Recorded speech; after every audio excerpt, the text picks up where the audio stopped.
আসসালামু আলাইকুম, সবাইকে স্বাগতম। আইসিটি বিষয়ের এই যে তৃতীয় অধ্যায় সংখ্যা পদ্ধতির ক্ষেত্রে সিলেট বোর্ড 2024 সালে যে সৃজনশীল প্রশ্নটি এসেছিল, ওই প্রশ্নটি সঠিক সমাধানের চেষ্টা করব।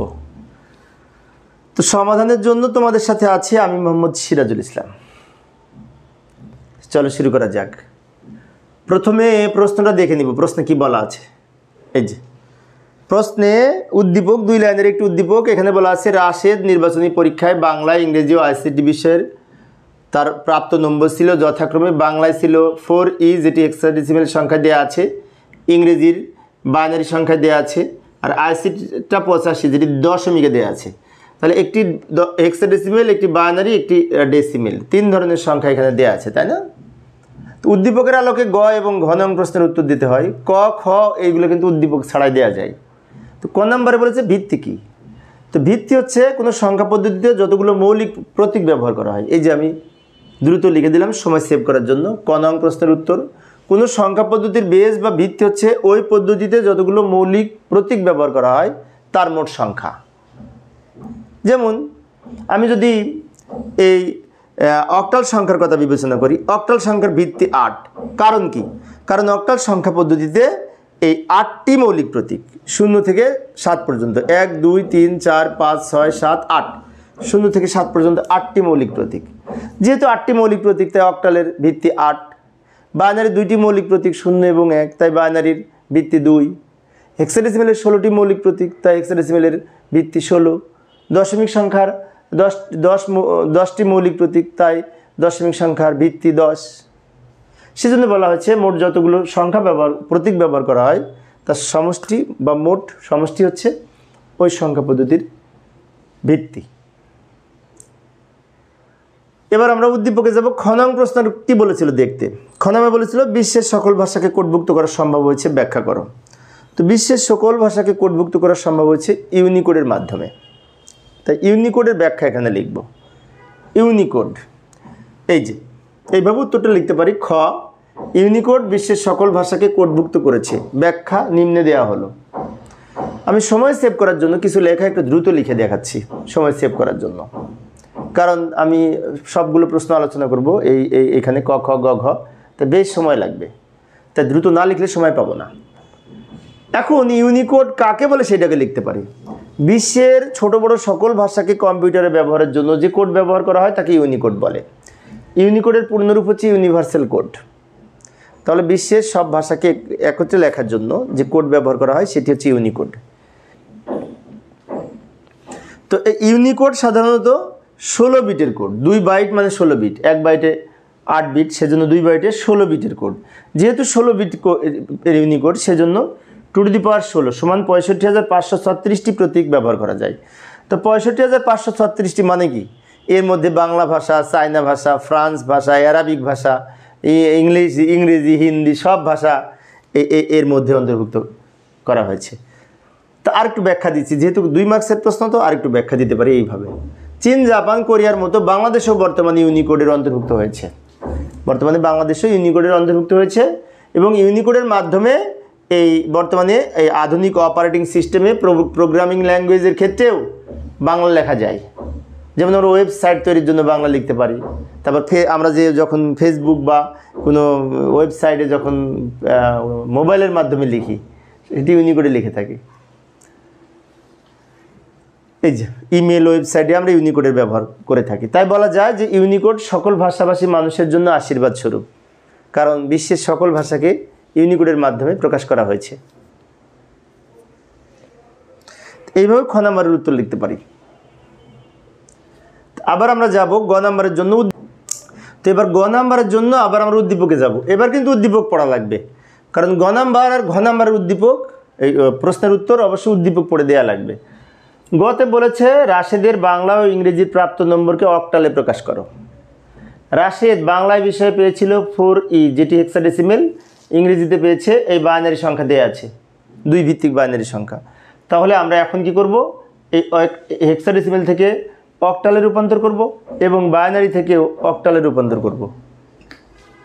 তো যাই আমরা সমাধান করার চেষ্টা করি। এই যে প্রথমে বাংলা বিষয়ের 4E এর অক্টাল নিম্নরূপ। এখন 4e তো হেক্সাডেসিমেল ভ্যালু, হেক্সাডেসিমেল সংখ্যা। তো হেক্সাডেসিমেল সংখ্যা থেকে সরাসরি অক্টালে রূপান্তর করা যায় না। তো মাধ্যম আছে দুইটা, একটা হচ্ছে বাইনারির মাধ্যমে আমরা করতে পারি, আর একটা হচ্ছে দশমিক সংখ্যার মাধ্যমে। তো বাইনারি ম্যাক্সিমাম বইতে করেছে, সেজন্য বাইনারিতে আমরা সমাধান করার চেষ্টা করব, অর্থাৎ মাধ্যম বাইনারি ব্যবহার করে। যেমন প্রথমে এটাকে বাইনারিতে রূপান্তর করব, তারপর সেই বাইনারি থেকে আবার অক্টাল করব। যাই, যেমন 4e, এই দুগুলোর সমতুল্য 4 বিট করে বাইনারি মান লিখব, কারণ এই হেক্সাডেসিমেল হচ্ছে 4 বিটের কোড। তো 4 বিট করে বাইনারি মান লেখার জন্য আমরা একটা কাজ করতে পারি, ডান দিকে আমরা একটা কোডের হেল্প নিতে পারি। 8421 যদি 3 বিট হতো তাহলে 421। এখানে লেখার নিয়মটা হচ্ছে 1, 1-এর দ্বিগুণ 2, 2-এর দ্বিগুণ 4, 4-এর দ্বিগুণ 8, 8-এর দ্বিগুণ 16, 16-এর দ্বিগুণ 32, এরকম ডাবল ডাবল হতে থাকবে, কারণ এইভাবে কম্পিউটারের রেজিস্টার মেনটেন করে। অবশ্যই 1, 2, 4 কীভাবে এসছে উৎপত্তি ইতিপূর্বে দেখিয়েছি আমি, আজকে সময় সেভ করার জন্য আর দেখাচ্ছি না। একটু মনে রাখবো 8421, এটার মান ধরে আমরা এখন 4-এর মান যদি বের করতে চাই, মাঝখানে যে 4 আছে, তো 4 যেখানে আছে সেখানে 1, বাকিগুলো 0। 4 যেখানে আছে সেখানে 1, বাকিগুলো 0। এটা হচ্ছে 4-এর 4 বিট বাইনারি, 4-এর নিচে লিখব। এবার ই এর মান কত হবে? ই সংখ্যাটি তো এখানে নাই, কিন্তু ই এর দশমিক মান হচ্ছে 14। তাহলে এখানে দেখতে হবে কোনটা কোনটা যোগ করে 14। 8 আর 4 12 আর 2 14, এই তিনটা যোগ করে 14। এই তিনটা যোগ করে যেহেতু 14, তাই তিনটা 1 হবে। আর 1 যোগ করার দরকার নেই, 1-এর পরিবর্তে 0। তিনটা 1 0, এটা হচ্ছে ই এর বাইনারি মান, 4 বিট এখানে লিখব। এই আমরা বাইনারি মান পেলাম 4 বিট করে মান বসিয়ে। এখন এই বাইনারি হতে আবার আমরা কি করব? অক্টালে রূপান্তর করব। তাই আমরা এখানে একটি কথা লিখে দিতে পারি, উক্ত বাইনারি হতে অক্টাল নিম্নরূপ। অক্টাল করার সময় এই যে আমরা বাইনারি সংখ্যাগুলো পেয়েছি, এটাকে তিনটা বিটে ভাগ করব, 3 বিট করে। যেমন এই 3 বিট আগে লিখব 1 1 0, তারপর এই 3 বিট লিখব 0 0 1, তারপর এই 0 1 লিখব। এখন 0 1-এ কিন্তু 2 বিট, 3 বিট হয় না। তো এক্সট্রা বাম দিকে একটা 0 নিয়ে 3 বিট তৈরি করে নিব। যখন যদি দেখি যে 3 বিট করে ভাগ করতে যে কোনো একটা জায়গায় কম হচ্ছে, তখন বাম দিকে, যেহেতু এটি পূর্ণ সংখ্যা সর্ববামে অতিরিক্ত 0 নিয়ে 3 বিট তৈরি করা যায়। আর পয়েন্ট হলো ওদিকে ভাগ করতে করতে যেতাম। আচ্ছা, এখন আমরা এইগুলোর সমতুল্য এখানে অক্টাল মান লিখব। অক্টাল মান লেখার জন্য এখানে যেমন কোড ধরে করেছি, এখানেও একটা কোড ধরে আমরা করতে পারি। অক্টাল যেহেতু 3 বিটের কোড, তো এদিক থেকে 3টা সংখ্যা হবে, 1 1-এর দ্বিগুণ 2, 2-এর দ্বিগুণ 4, এই পর্যন্ত। আচ্ছা, এটা এখানে লিখি আমি, এই যে লিখে দিলাম, এটুকু এখানে নিয়ে আসলাম। এবার এটা দেখে আমরা এটা কীভাবে লিখব। আমি যদি এটার সাথে মিলাই, 1 সবার শেষে 1, আর এইখানে সবার শেষে 1 যেখানে আছে সেখানে এখানে 1 আছে, তো 1 এখানে লিখব। এখানে 1 যেখানে আছে সেখানে এখানে 1 আছে, তো এই 1 এখানে লিখব। বাট এখানে 2টা 1, তার মানে কি প্রথম 2টা 1, 4-এর স্থলে 1, 2-এর স্থলে 1, তো 4 আর 2 যোগ হবে। যদি একাধিক 1 থাকে ওই সংখ্যাগুলি যোগ হবে, 4 আর 2 যোগ করে 6 হবে। তাহলে উত্তর হবে 1 1 6। এই যে 1 1 6, এবং এটি যেহেতু অক্টাল সংখ্যাতে ভিত্তি হিসাবে আমরা 8 লিখব। এইভাবে আমরা হেক্সাডেসিমেল থেকে অক্টাল করতে পারি। আরেকটা সংখ্যা, এটাকে ছিল বাংলা বিষয়, তাই না? আর ইংরেজির একটা বাইনারি সংখ্যা ছিল, সেটাকেও অক্টালে রূপান্তর করতে বলেছে। তার মানে কি, বাইনারি থেকে অক্টাল করার জন্য এই নিয়মে করব, নিষেধ নিয়মে, ওই ধাপটুকু করা লাগবে না, এই সিস্টেমে করব। তো যাই, বাইনারি সংখ্যাটার মাধ্যমে অক্টালে রূপান্তর করার চেষ্টা করি। এই যে এই 3টে সংখ্যা আগে লিখলাম, তারপরে এই 0 1 1 লিখলাম, 1 বাকি থাকে। এখানে মোট 7টা বিট, এখানে 3টা লিখেছি, এই একটা 1 বাকি থাকে। বাম দিকে আরও 2টা 0 নিয়ে আমরা 3 বিট তৈরি করে নিব। বাইনারি থেকে আমরা অক্টাল করতেছি, 3 বিট করে ভাগ করে নিলাম। এখন এগুলোর অক্টাল মান লেখার জন্য আমরা ওই কোডের হেল্প নিতে পারি, মনে আছে? 8421 না 421? 421, কারণ এটি 3 বিট। আমার শিক্ষার্থীরা এটাকে মজা করে বলে থাকে 421। আমি একজন সরকারি কলেজের শিক্ষক, যখন ক্লাসে পড়াই তখন শিক্ষার্থীরা এটাকে বলে 421, মজা করে বলে। বলুক, সমস্যা নেই, বললে সমস্যা নেই, ঠিক আছে। সমাধান করার চেষ্টা করি 421 ধরে। এটার সাথে মিলিয়ে দেখলে সবার শেষে 1 আছে, এখানে 1 আছে, তো 1 এখানে লিখব। এখানে 2টা 1, তাহলে 2-এর স্থলে 1, আর 1-এর স্থলে 1, তাহলে 2 আর 1 যোগ করে এখানে 3 লিখব। আবার এখানে শেষে 1, তাহলে শেষের 1 লিখব। 1 যদি প্রথমে থাকতো তাহলে 4 লিখতাম, 1 যদি শুধুমাত্র মাঝে থাকতো একটা 1, তাহলে 2 লিখতাম, আর 1 যদি শেষে থাকে তাহলে এই শেষের যেটি সেটি লিখব। আচ্ছা, এখন একসাথে লিখলে তো অক্টাল পাবো। 1 3 1 ব্র্যাকেট দিয়ে ভিত্তি হিসাবে কত লিখবো? অক্টাল সংখ্যার ভিত্তি 8।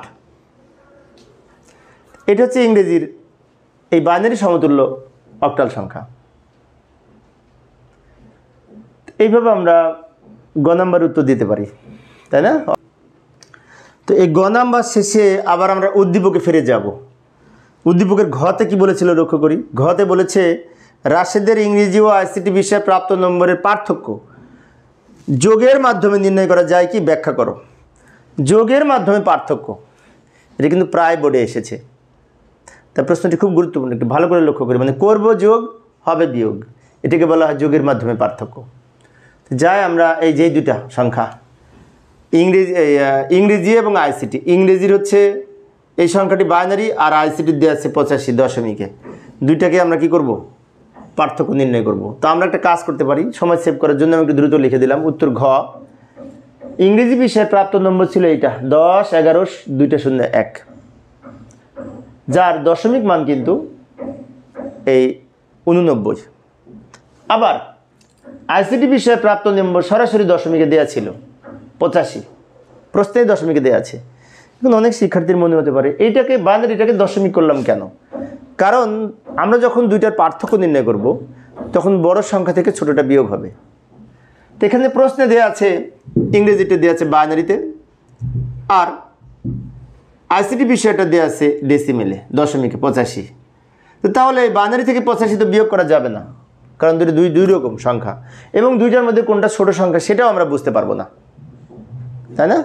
সেজন্য আমাদের দুইটাকে যদি দশমিক করি, এটাকেও দশমিকে রূপান্তর করলাম। ক্যালকুলেটর ব্যবহার করে আমরা করে নিতে পারি। ক্যালকুলেটর ব্যবহার আমি ইতিপূর্বে আলোচনা করেছি, তোমরা সেই ক্লাসগুলো হয়তো দেখেছো। আবার এই দশমিক তো দেয়াই আছে, এখন এটাও দশমিক এটাও দশমিক। এই 89 আর 85 দেখে সহজেই বলতে পারি কিন্তু 85 ছোট সংখ্যা। বাট এখান থেকে এই দুইটার মধ্যে আমরা বলতে পারবো না কোনটা ছোট সংখ্যা, দুইটা দুই রকম বেজ। সেজন্য আমাদের দুইয়ের পরিপূরক পদ্ধতিতে পার্থক্য নির্ণয়ের ক্ষেত্রে যে পদ্ধতিতে থাক না কেন, আমরা যদি দশমিকে রূপান্তর করে নিই তাহলে অঙ্ক করা সহজ হবে। এই দশমিকে রূপান্তর করাটা কিন্তু বাধ্যতামূলক না, কিন্তু অঙ্কটা সহজ করার জন্য, বোঝার জন্য আমরা অবশ্যই প্রত্যেকটা দশমিকে রূপান্তর করে নিব। এখন এটা থেকে এটা বিয়োগ করে পার্থক্য নির্ণয় করব। তো আমরা আরেকটা কথা লিখে নিব, পার্থক্য এই সংখ্যা মাইনাস ছোট সংখ্যা, এই যে বড়টা আগে লিখলাম আর ছোটটা পরে লিখলাম, তাহলে তো পার্থক্য হবে।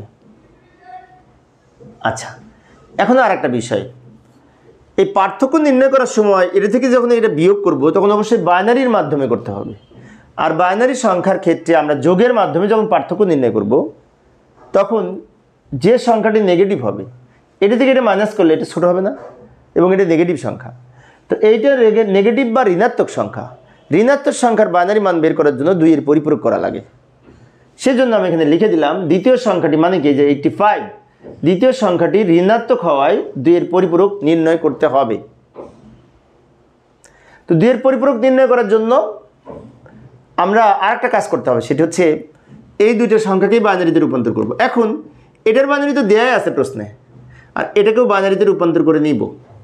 এখন এটার বাইনারি রূপান্তর আমরা ইচ্ছে করলে 85কে বারবার 2 দ্বারা ভাগ করে করতে পারি, অথবা ক্যালকুলেটর ব্যবহার করে করতে পারি। তাহলে উভয় সংখ্যার বাইনারিকে আমরা 8 বিটে সাজিয়ে লিখব। প্রথমে প্রশ্নে যেটি দেওয়া আছে সেটি লিখলাম, এই যে 89 এর বাইনারি মান প্রশ্নে দেওয়া আছে সেটা লিখলাম। এটা দ্রুত লিখে নিলাম সময় সেভ করার জন্য। প্রশ্নে যে বাইনারি মানটা দেওয়া ছিল এবং এটা হচ্ছে 89 এর বাইনারি মান, আর 85 এর বাইনারি মানও লিখব 8 বিটে সাজিয়ে। সেজন্য এখানে লিখে দিয়েছি উভয় সংখ্যাকে 8 বিট বাইনারি মান নিম্নরূপ। কিন্তু 85 এর বাইনারি মান আমরা ইচ্ছে করলে আলাদা জায়গায় রাফ করে করতে পারি, আবার ক্যালকুলেটর ব্যবহার করে বের করতে পারি। ক্যালকুলেটর কীভাবে ব্যবহার করে বের করতে হয় ইতিপূর্বে আমি আলোচনা করেছি। এই যে ক্যালকুলেটর ব্যবহার করে এই বাইনারি মানটি পেলাম। এখন এটা কিন্তু 7 বিট, তাই বাম পাশের একটা 0 দিয়ে 8 বিট তৈরি করে নিব, এবং এই 8 বিট রেজিস্টারের বাম দিকের যে বিট এটাকে বলা হয় চিহ্ন বিট, ইংরেজিতে বলে সাইন্ড বিট। চিহ্ন বিট 0 হলে সংখ্যাটি প্লাস সংখ্যা হয়, কিন্তু আমাদের তো -85 এর মান বের করতে হবে। তো মাইনাসের মান বের করতে হলে 2 এর পরিপূরক করতে হবে। সেই জন্য যে নিচের সংখ্যাটি 2 এর পরিপূরক করবো, যেটি ছোট সংখ্যা, এই সংখ্যাটিকে 2 এর পরিপূরক করবো। একটু মনে রাখবো 0 10 10 10 1, এই মানটা ওখানে নিয়ে যাব, এখানে ধরবে না, পরে পেজে যায়। এই যে 85-র 8 বিট বাইনারি মান হচ্ছে এইটা, এই যে লক্ষ্য করি ওখান থেকে নিয়ে আসলাম 10 10 10 1, বাম দিকে আর একটা শূন্য নিলাম 8 বিট তৈরি করার জন্য, এবং এই যে 8 বিট রেজিস্টারের সাহায্যে লিখলাম, এটাকে বলা হয় 8 বিট প্রকৃত বাইনারি মান। 8 বিট প্রকৃত বাইনারি মান। এখন আমরা কি করব, এইটাকে উল্টিয়ে লিখে একের পরিপূরক মান পাবো। একের পরিপূরক মান হচ্ছে, এটাকে জাস্ট উল্টিয়ে লিখব, ইনভার্স করব। লক্ষ্য করি উপরে 1 থাকলে নিচে 0 হবে, 0 থাকলে 1 হবে, 1 থাকলে 0 হবে, 0 থাকলে 1 হবে, 1 থাকলে 0 হবে, 0 থাকলে 1 হবে, 1 থাকলে 0 হবে, 0 থাকলে 1 হবে। এই যে মানটা পেলাম এটা হচ্ছে একের পরিপূরক মান। এই একের পরিপূরক মানের সাথে 1 প্লাস করব, প্লাস করে এইখানে যে মানটা পাবো সেটাকে বলা হবে 2 এর পরিপূরক মান, এবং এটি হবে -85 বাইনারি মান। মাইনাস কেন হবে আর একটু পরে বলবো, আগে সমাধান করি। যোগ করার সময় কিন্তু এই লাইনের সাথে 1 যোগ করব, উপরের লাইন কিন্তু যোগ হবে না। কিভাবে লক্ষ্য করি, 0 আর 1 যোগ করে 1, হাতে কোনো সংখ্যা নাই, এই 1 নিচে নামিয়ে দিব, এই 1 নিচে নেমে আসবে, এই 0 সরি, এই 1 0 1 0 1, এই যে বাইনারি মান পেলাম এটা হচ্ছে -85 বাইনারি মান। কেন মাইনাস হলো, ওই যে কিছুক্ষণ আগে বলেছি 8 বিট রেজিস্টারের প্রথম বিটকে চিহ্ন বিট বলে। চিহ্ন বিট 0 হলে সংখ্যাটি পজিটিভ হয়, আর চিহ্ন বিট 1 হলে সংখ্যাটি নেগেটিভ হয়, ঋণাত্মক হয়। চিহ্ন বিট মানে প্লাস মাইনাস নির্ধারণকারী বিট। চিহ্ন বিট হচ্ছে 8 বিট রেজিস্টারের প্রথম বিটে 1 হলে সংখ্যাটি নেগেটিভ হবে, 0 হলে সংখ্যাটি পজিটিভ হবে। আচ্ছা, এবার